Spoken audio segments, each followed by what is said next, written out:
নিখিল বড়ো ছাত্ৰ সন্থাৰ যি বাৰ্ষিক কেন্দ্ৰীয় অধিৱেশন 58তম টংলা মহাবিদ্যালয়ৰ এই প্ৰাংগণত আমি অহা 5, 6, 7 তিনিদিনীয়া বৰ্ণাঢ্য কাৰ্যসূচীৰে আমি অনুষ্ঠিত কৰিবলৈ গৈ আছোঁ আৰু ইয়াত এটা অভ্যৰ্থনা কমিটি আমি গঠন কৰিছোঁ। মোৰ সৈতে আমাৰ টংলা মহাবিদ্যালয়ৰ মানে প্ৰফেচাৰ নিপেন চন্দ্ৰ বড়ো ডাঙৰীয়া আছে আৰু এটা শক্তিশালী অভ্যৰ্থনা কমিটি আমি গঠন কৰিছোঁ।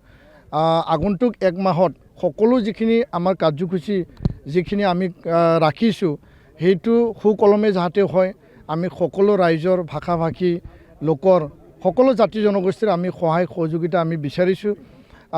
5 তাৰিখে আমাৰ প্ৰতিনিধি সভা হ'ব আৰু এই প্ৰতিনিধি সভাত সমগ্ৰ অসম আৰু ভাৰতৰ বিভিন্ন প্ৰান্তত প্ৰায় 2,500ৰো অধিক প্ৰতিনিধিসকল ইয়াত আহিব। আমাৰ সাহিত্য প্ৰতিযোগিতা, আমাৰ খেল ধেমালি, ভলীবল, কাবাডী কম্পিটিশ্যন, আমাৰ লিটাৰেৰী কম্পিটিশ্যন, লগতে আমাৰ কালচাৰেল কম্পিটিশ্যন থাকিব। ইয়াৰ লগতে আমি এই কথাও স্থিৰ কৰিছোঁ যে 6 তাৰিখে আমি শিক্ষাৰ লগত জড়িত এটা বিশেষ যি মানে টপিকৰ ওপৰত যে গুণগত শিক্ষা, ভাল শিক্ষাৰ যোগেদি প্ৰতিযোগিতামূলক পৰীক্ষাত মাতৃভাষা মাধ্যমৰ পৰা বা আন মাধ্যমত পঢ়া ল'ৰা ছোৱালী কেনেকৈ আমি ৰাষ্ট্ৰীয় পৰ্যায়, ৰাজ্যিক পৰ্যায়ত আমি যাব পাৰোঁ বা কেনেকৈ আমি ফেৰ মাৰিব পাৰোঁ, তাৰ কাৰণে আমি এটা আলোচনা চক্ৰ আমি ৰাখিছোঁ, য'ত আমি অসমৰ মাননীয় শিক্ষামন্ত্ৰী ডক্টৰ অনুজ পেগু ডাঙৰীয়াক আমি আমন্ত্ৰণ জনাবৰ কাৰণে ঠিক কৰিছোঁ। আৰু এই আলোচনা চক্ৰত দেৱৰাজ উপাধ্যায় ডাঙৰীয়া চেয়াৰমেন, APSCৰ প্ৰাক্তন চেয়াৰমেন, তেখেতক আমি আমন্ত্ৰণ জনাইছোঁ অলৰেডি। আৰু প্ৰাক্তন সেনা বিষয়া লেফটেনেণ্ট জেনেৰেল মানে আমাৰ 4 কৰপছৰ তেওঁ মানে ৰাণা প্ৰতাপ কলিতা ডাঙৰীয়া, তেখেতকো আমি আমন্ত্ৰণ জনাবৰ কাৰণে আমি ঠিক কৰিছোঁ। আমি যোগাযোগ অতি শীঘ্ৰে চলাম। আৰু মুকলি সভা যি 7 তাৰিখে থাকিব, এই মুকলি সভাত আমি প্ৰায় 20,000ৰো অধিক ৰাইজক ইয়াত আমন্ত্ৰণ কৰিবৰ কাৰণে আমি ঠিক কৰিছোঁ। আৰু য'ত কেন্দ্ৰীয় শিক্ষামন্ত্ৰী ধৰ্মেন্দ্ৰ প্ৰধান ডাঙৰীয়াক আমি অলৰেডি মুখ্য অতিথি হিচাপে আমন্ত্ৰণৰ কাৰণে আমি তেওঁক চিঠি দিছোঁ আৰু তেওঁ আহিম বুলি আমাক কথা দিছে।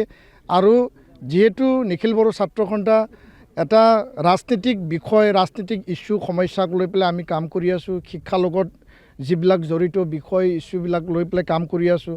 ইয়াৰ কাৰণে বড়ো শান্তি চুক্তি সকলো দফা আখৰে আখৰে ৰূপায়ণ কৰা, BTRক অধিক ক্ষমতা সম্পন্ন, মোৰ অটনমি, সীমা সম্প্ৰসাৰণ বা আৰ্টিকল 125 যোনটো মানে সংবিধান 280ৰ যি সংশোধনী বিধেয়ক, এই গোটেই কথা বড়ো কছাৰী কাউন্সিলক পূৰ্ণাংগ মৰ্যাদা দিয়া, কাৰ্বি আংলঙৰ বড়োসকলক ST হিলৰ মৰ্যাদা দিয়া, এইটো ৰাজনীতিক বিষয়ৰ লগত জড়িত। আৰু ইয়াৰ কাৰণে অসমৰ মাননীয় মুখ্যমন্ত্ৰী ডক্টৰ হিমন্ত বিশ্ব শৰ্মা ডাঙৰীয়াক আমন্ত্ৰণ জনাবৰ কাৰণে আমি আলোচনা কৰিছোঁ। আৰু আশা কৰিছোঁ যে বিশিষ্ট অতিথিসকল থাকিব। প্ৰফেচাৰ ৰমেশ ভৰদ্বাজ, হাৰিয়ানাৰ মহৰ্ষি বাল্মীকি বিশ্ববিদ্যালয়ৰ তেওঁ প্ৰাক্তন উপাচাৰ্য আছিল। আৰু সকলোকে আমন্ত্ৰণ জনাই এটা বিশেষ এই অধিৱেশনৰ দ্বাৰা বড়ো সমস্যাৰ আন যিখিনি দিশ আছে, জাতি গঠন, জাতীয়তাবাদ, উপেন্দ্ৰ মোৰ এই সপোনটো বাস্তৱত ৰূপায়িত কৰিবৰ কাৰণে আমি ৰাইজক বাৰ্তা দিব পাৰিম, এটা মেছেজ দিব পাৰিম। আৰু সমাধানৰ এটা অধিৱেশন হ'ব। আৰু এই অধিৱেশন শান্তি, সমন্বয়, সকলোৰ লগত ভাতৃত্ববোধৰ এটা সমন্বয়ৰ এটা থলী হ'ব। আমি দৃঢ় বিশ্বাসী। ইয়াত এক্সিবিশ্যন কৰা আমাৰ থাকিব, কলা মানে সাংস্কৃতিক বিভিন্ন কাৰ্যসূচী থাকিব, সাংস্কৃতিক শোভাযাত্ৰা হ'ব। সকলোতে সকলো জাতি জনগোষ্ঠীৰ সাংস্কৃতিক দলক আমি আমন্ত্ৰণ জনাম, জাতি জনগোষ্ঠীৰ দল সংগঠনক আমি আমন্ত্ৰণ জনাম। ধন্যবাদ। যিকোনো খবৰৰ বাবে যোগাযোগ কৰক আমাৰ এই নম্বৰত 9181 307 2221।